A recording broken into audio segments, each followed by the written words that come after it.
era un mio amico che prima di partire per le armi lo conoscevo da bambino. Poi dopo siamo sotto le armi, lui era la classe 1915. Poi ci siamo persi un periodo. Poi durante la guerra ci siamo incontrati una volta a Barguglias. A Barguglias eravamo il battaglione che doveva andare a un attacco ai Roccioni. Ci siamo salutati là. Poi sull'attacco si sentiva i lamenti, ma io non sapevo che lui era ferito. Noi avevamo l'ordine di ritirata. Sulla ritirata ho conosciuto la sua voce e sono andato vicino a lui e ho detto: Piero, io sono ferito, devo morire. Beh, era una scarica di mitragliatrice, era traforato tutto il ventre. Vengo qui quando non c'è nessuno. Non c'è nessuno perché mi piace sedermi lì dove è la stele dedicata ai prigionieri morti nei campi di prigionia.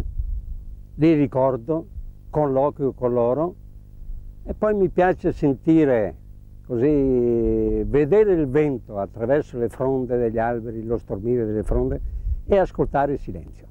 Ascoltare il silenzio. Sembra un paradosso, ma il silenzio mi porta quasi la voce dei miei amici che sono morti a Mauthausen, che sono rimasti là, che hanno sacrificato la propria gioventù, la propria vita per la libertà di questo nostro paese. Qui la guerra, ogni guerra, affrontata a 20 anni, magari con un pizzico di spavalderia, si manifesta in tutta la sua drammaticità.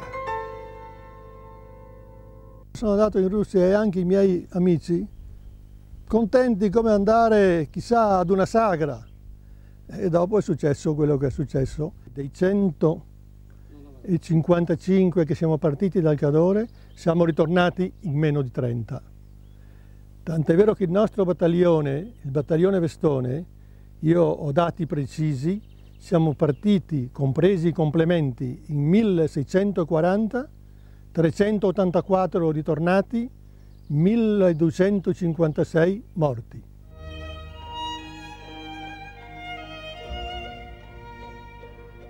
D'ora in avanti bisogna conservare il bosco e pensare al suo futuro.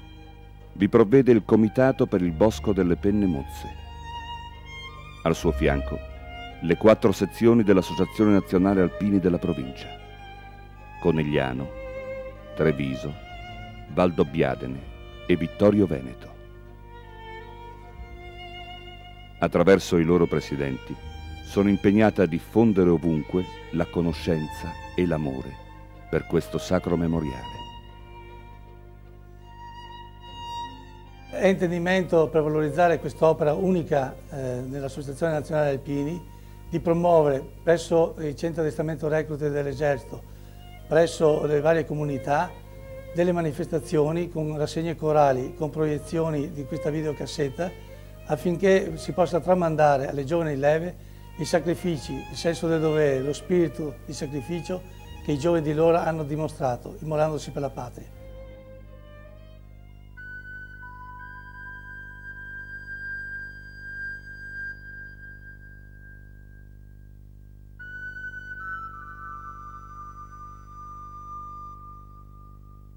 Cari genitori, scrivo questo foglio nella speranza che non vi sia bisogno di farvelo pervenire. Non ne posso fare a meno. Il pericolo è grave, imminente. Avrei un rimorso se non dedicassi a voi questi istanti di libertà per darvi un ultimo saluto.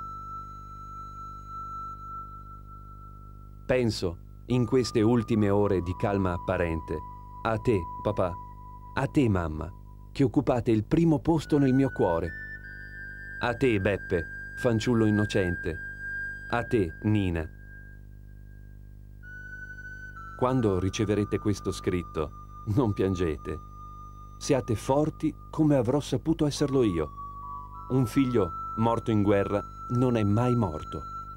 Oh genitori, parlate, parlate fra qualche anno, quando saranno in grado di capirvi, ai miei fratellini di me, morto a 20 anni per la patria. Parlate loro di me. Sforzatevi di risvegliare in loro il ricordo di me, che è doloroso, il pensiero di venir dimenticati da essi. Fra 10, 20 anni forse non sapranno più d'aver avuto un fratello. A voi, babbo e mamma, un bacio solo.